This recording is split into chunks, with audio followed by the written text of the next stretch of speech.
Welcome back to I'm Still Here. I'm Larry. And I'm Heather. In 1998, I was diagnosed with stage 4 breast cancer at the age of 26. It changed everything for us, but I'm still here. Yes, you are. Today we are going to be talking about our family. Many people have wondered about family and the things that go with that. So we're going to be sharing us and what we went through and what happened. Yeah. And go from there. Yeah. I will just start by saying, we've said this before, but 26 and 28 when I was diagnosed, and our daughter Sydney was 14 months old. And so we were pups. We were so young. I mean, we were so young. And we realize that now because our daughter's 24. Yeah. And we go, oh, gosh. Right. And we hadn't put a lot of thought into even kind of our, what our family would look like, but we knew that we wanted to have multiple children and that kind of stuff. And then cancer came along. And with that, there was no more opportunity. Well, because of the treatment that you got. Well, yeah, I remember. Which is different today. It is different today. There's a few factors with that. But I think it was actually the first time that we talked with Dr. Mariver. My mom was in the room as well. And she asked if we planned on, Dr. Mariver asked if we planned on having more children. And we just kind of looked at each other. We're like, we didn't know. I mean, the first one went well, but yes, we were. But we were. But anyway, I remember my mom answered that question for us. Yes, you were planning on having more children. We kind of said, oh, yeah, we were. And she said, that's not going to be a possibility. And I just feel. And I don't know about how, at that point, hard to go back in time. I get it. At that point, what were your thoughts and feelings? It didn't matter. I mean, honestly, it didn't matter at the time. I don't give a shit. Yeah. Just because, again, you're talking my life over a potential whatever. There was no conversation or no consideration of that. Now, I will say over the years, it has been such a source of just sadness for me. Not because, I love our family and the way that it turned out. But there's just something about kind of having that. It felt like taken away, ripped away from you in such a way. And I will say, again, Ivy's making her appearance, if you can hear noises in the background. It's different in that I was triple positive, right? So my cancer was really driven by all of these hormones. So even if there's no way I could have had all of those hormones surging through my body. Right. Even if the treatment hadn't put me into menopause, which it did. At 26, I was in menopause. So, that's how it started, right? So we know that many of you listening, as far as your families and some of the things you went through in teaching, and your kids might have been in elementary school, your kids might have been teenagers, or your kids might have been adults. All we can tell is from our story and what happened with our family. But we are going to have some guests on in the future that are going to speak to those other parts of how family were affected. So just so you know, those are coming. Yeah, I have a couple of friends that also have MBC that they had kids at different ages and stages. So we definitely want to have that conversation about that soon. Yeah. But Sydney she was so young. and you went through treatment for about a year. Yep. After diagnosis. So Sydney ended up 2.5. Yeah. Still 2.5-year-olds, you guys know. They're not asking a whole bunch of questions. No. They just roll with whatever punch. Well, our kid, Sydney, rolled with whatever we threw at her. And we threw, you guys know, going through treatment and the chaos of a year of almost nonstop with Heather's case. That was Sydney's norm. It was her norm. And when it's your norm, you know what? You roll with it. So. We talk about now about how maybe it made her independent so quickly. She's all, she's very independent. She's capable of doing so much, but there were times early on that kind of broke my heart. I had do you remember the double mastectomy, right? Which is you have a 10-pound weight restriction for a long time. And I had I think she was a 20-pound daughter at the time, and she was still sleeping in a crib. And I remember we ended up teaching her how to climb in and out of her crib, and it makes me want to cry thinking about it. Like you can't even pick up your daughter, right, in that way. She had no She was fine. She didn't care. She loved climbing in and out of her crib. Cribs are to keep them in there. She's like, I gotta exit, so whatever. But it's those things that are, I think sometimes as parents we maybe even overthink some of the things that kids can go through so easily. I do remember her one time, like, picking up a bottle of something. I mean, again, not unsupervised, but she said, and she was like, Mommy's medicine. And I was like, yeah. It just was tough. But and maybe we should have Sydney on here to answer this, but at what age did it really click? I don't think it was it like junior high? I don't know if it I don't want to say I don't know if it's normal. Ever really clicked. So of what you actually went through. Yeah. We tried to keep things as normal as possible. Obviously, that was a little impossible during the treatment era. But after that, we did the best we can to keep her life normal, even though we might have been in crisis mode. Yeah.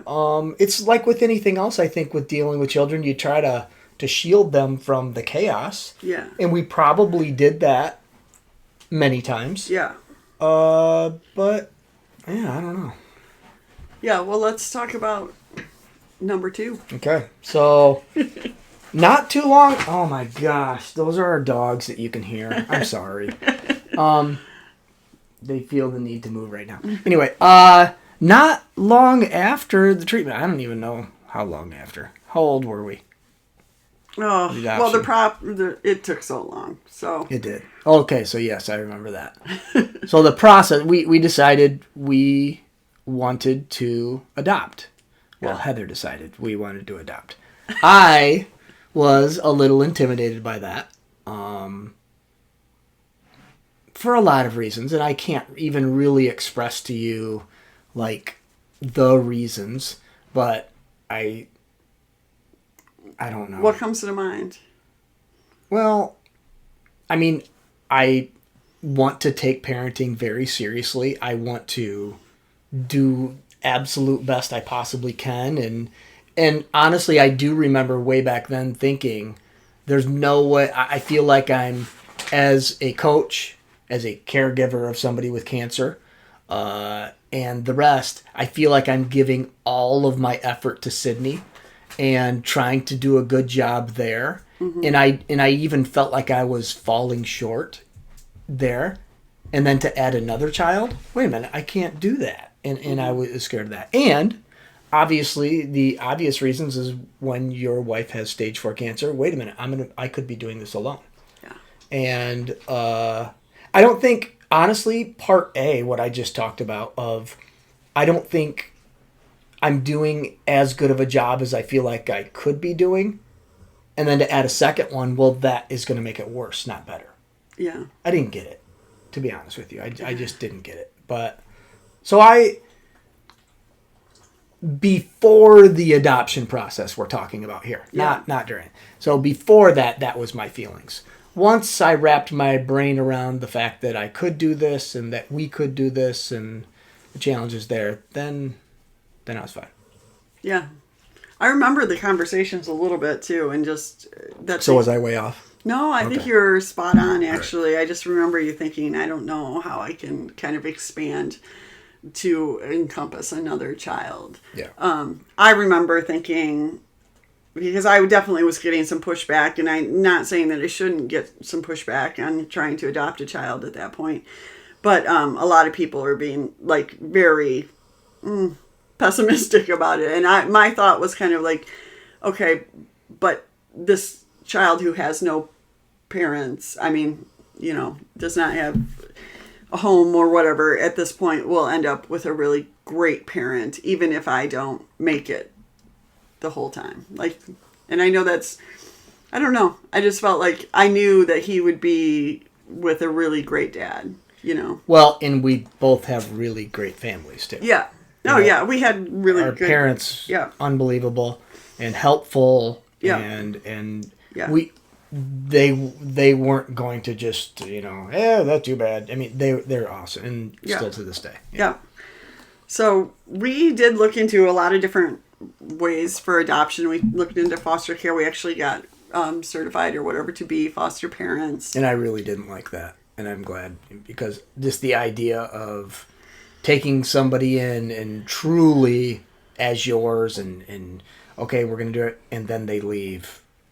It's so just hard. It's not in my brain. Such a gift that people give to be foster parents. Yes. I will say, on the flip side of that, we've had a lot of teenagers come and go, so we just unofficially did it later in life. But so we decided to pursue adoption, not knowing exactly where what that was gonna lead to. And I remember kind of reaching out to a bunch of adoption agencies and saying, would you work with somebody who has breast cancer? And okay, wait. How long after your treatment was this? It wasn't long. I probably within 2.5 or 3 years, I'd say. All right. So I was still scanning on a regular basis. We were still, we were still sort of in it, but I had been fairly stable throughout that. So, so the beginning process there. Why don't you talk about that? Well, so I ended up sending an email to like a bunch of adoption agencies and asking them if they would work with somebody who had breast cancer. And I got one response that I'll never forget. That was basically that said, would you consider adopting a baby boy from India? And I had kind of filled out a questionnaire, so they knew that we were ideally looking for a boy, since we had a girl, and somebody younger. Ivy is going to be in the video here soon. And so that response was just like, well, yeah, of course I would consider that, And then when did the pictures come? Oh gosh, shortly after that. Oh no, I'm way down the road. You're way down the road. So okay. I'll just say we started the adoption process in January 2001, and the reason I know that is because that's actually Ty was born in January of 2001. We were matched with him in January of 2002. It was a whole year later. We had, and 9/11 had happened during that process. Mm-hmm. So adoption is a roller coaster. International adoption adds another level to that. We had gone through the whole process to do the home review. I can't remember what that's called, and home study and all of that kind of stuff. It was really a process. Things were happening in India where our adoption agency was working with. India and Pakistan were... Yeah, India. And so 9/11 happens. India and Pakistan, are not getting along. All of these things that you've never considered in your life are all of a sudden like really, really right on top of you, right? Mm-hmm. So January 2002, our agency made some ties with a different orphanage, and they matched us with this little boy who we named Ty. He was 1 year old at the time. They sent us pictures. And that's when it became real to me. Yeah. Before, I was just appeasing you. Truly, I was. I was just going along with it because this is what you wanted to do, and I'm like, all right. And then the pictures came, and it was like, Oh man. And that's when everything changed for me. It was like, wow, this is cool. Yeah.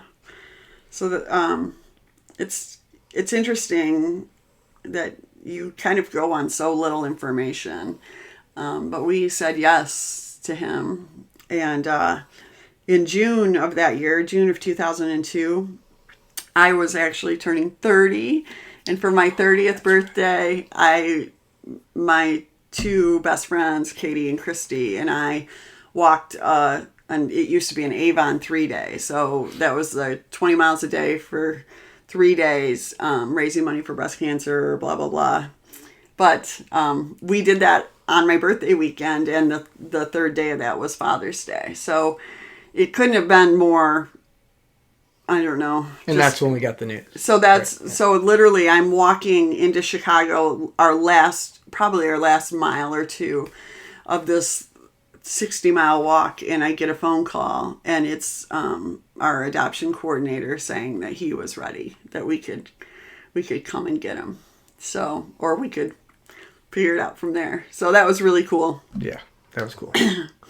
She wanted to call because it was Father's Day. So that's when we got the news on that. And then it's still not quite that quick and fast, but he came home the end of July of that year. So we decided as parents that my mom and I would go to India and that you would stay home with Sydney. We didn't want, I think there was a few things, but I didn't want us to meet him without her. And I just kind of wanted, it just made more sense, I think, to leave.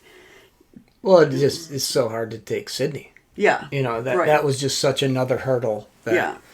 And yeah. And realism is football. Yeah.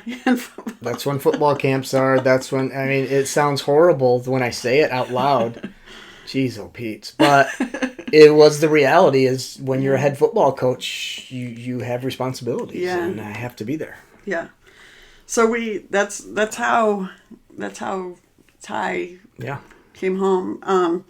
Just as a million stories, but he when we picked him up at the adoption or at the orphanage, my mom and I went to the orphanage, and we went in and they had us sit down. We were with a social worker, and before I could even meet him, they had us sit in this little room, and it was to greet us or something, and they gave us a bottle of Coke and something else, and it was it was warm because it's India, whatever, and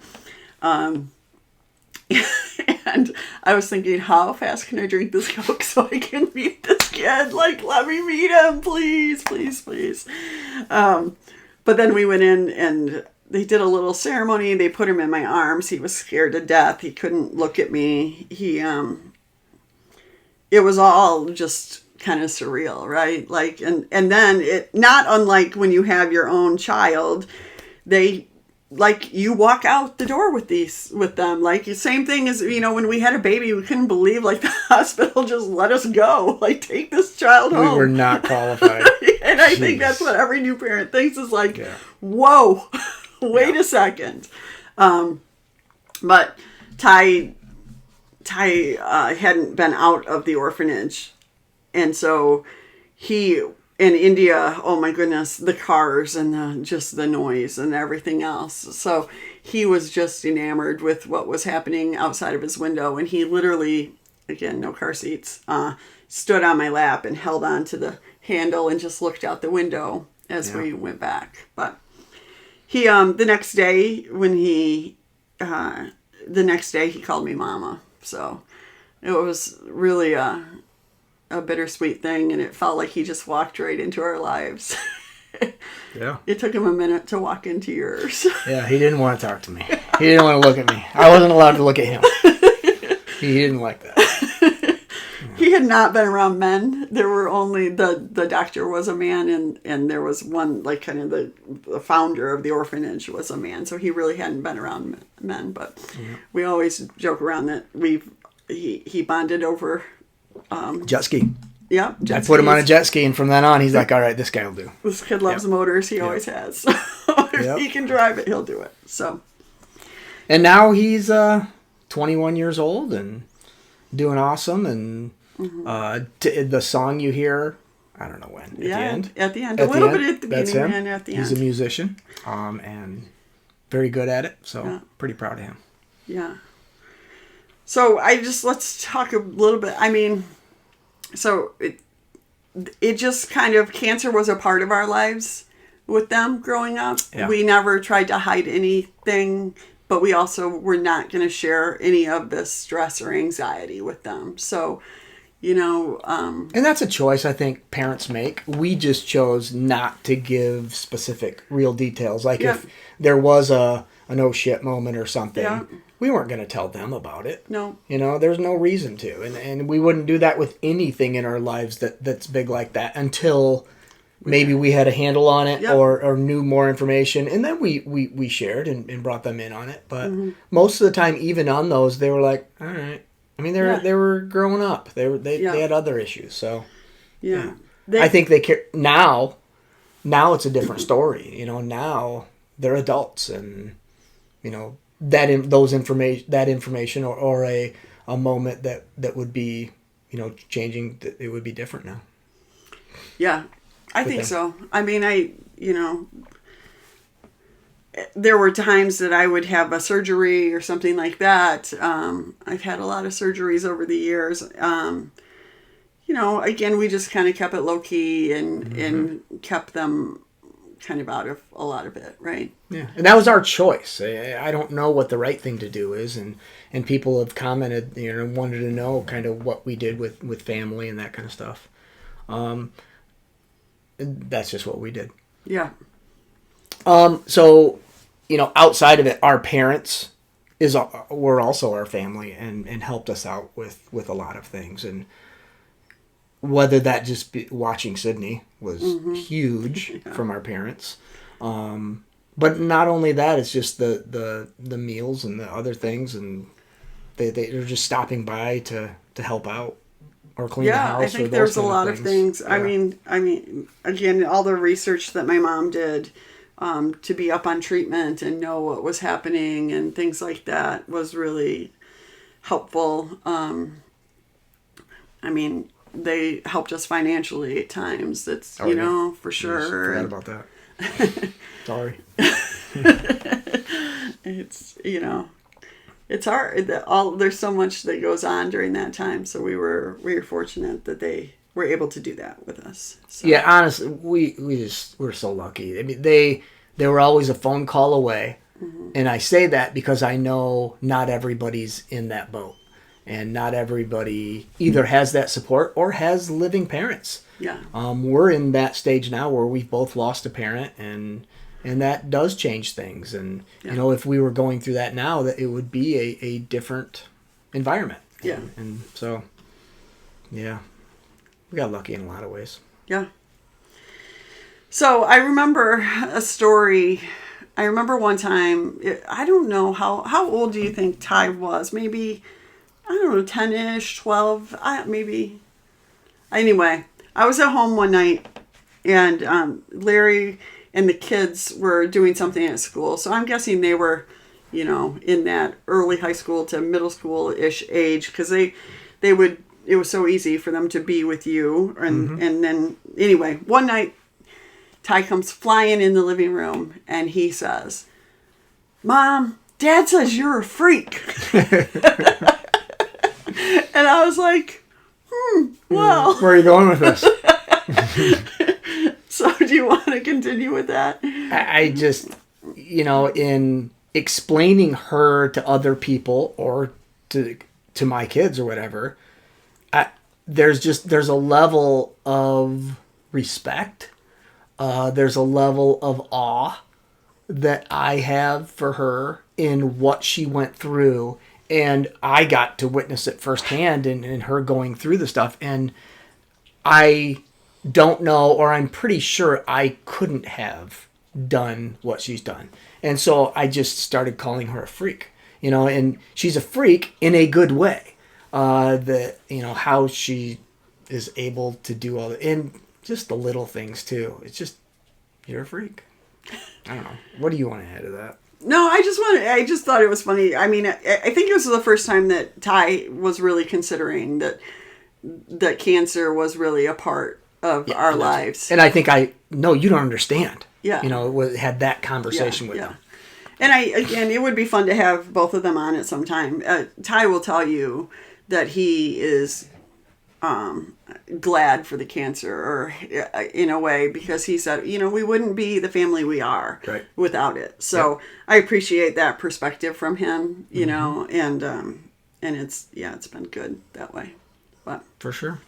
So I think let's just end a little bit talking about, I think there always has been concerns about what our kids have had to process and kind of what the weight of cancer has been on them, over especially time. For Sydney. Yeah. With the genetic, and that's real. And she is at a higher risk. Yeah. Because she's cancer. mine. Yeah, right. And that's just the truth. And that's hard. It is hard. To put that on your child, to have this worry or a greater chance of, even though we know with Heather getting cancer, she had none of the genetic things and none of the whatever it's called, the things that we do in life, had none of those. She answered no to every question, yet still got stage 4 cancer. So I don't know what it means, but they watch her, and she's being followed now. And so Sydney started in a high risk clinic when she was 18 years old. So it is one of those things where you have to kind of pass on the stress of that a little bit in a time that's, I don't know if she was ready really at 18. She's a pretty responsible, mature kid, but I'm glad they're doing it, and then we just try to weigh out the ins and outs. And of course, with a young woman, it feels like she's had a couple of not really scares, but just where they kind of do a test and want to do another test. And it's like, oh, Lord, that feeling is just so horrible, right? Mm-hmm. But she's handled it well, and I'm really glad that she has the opportunity to be in a high-risk clinic and be followed in a way. And it's kind of just serendipity, but one of the PAs that was with my doctor for a long time is now with her doctor. Yeah. So we love that she knows both of us, and so that's been a good thing. But I think there is some stress for sure about what your kids have taken away from. And I know there's talk about, is that the right thing to do or not? Should you just be mindful? Do you have to be in a high risk clinic or those kind of things? That's just what we chose, or she chose, really. I mean, she could stop doing that and stop being followed any day she wanted to, but. Yeah. Ooh, I don't know how that'd sit with me. No, I know. But I also, I understand the other side of that is why put yourself through a stress of tests and those kind of things when you're really just dealing with a percentage. And we all know how percentages are. Right, I agree. I think we're probably being overly cautious, right, yes. in this respect. Yes. And there are pros and cons to it. There definitely are. Yeah. But we just, wanted to tell you a little bit about our family, what we look like. Yep. All right. Till the next episode, she is still here. Oh, man, he throws it a different way every time. And so am I.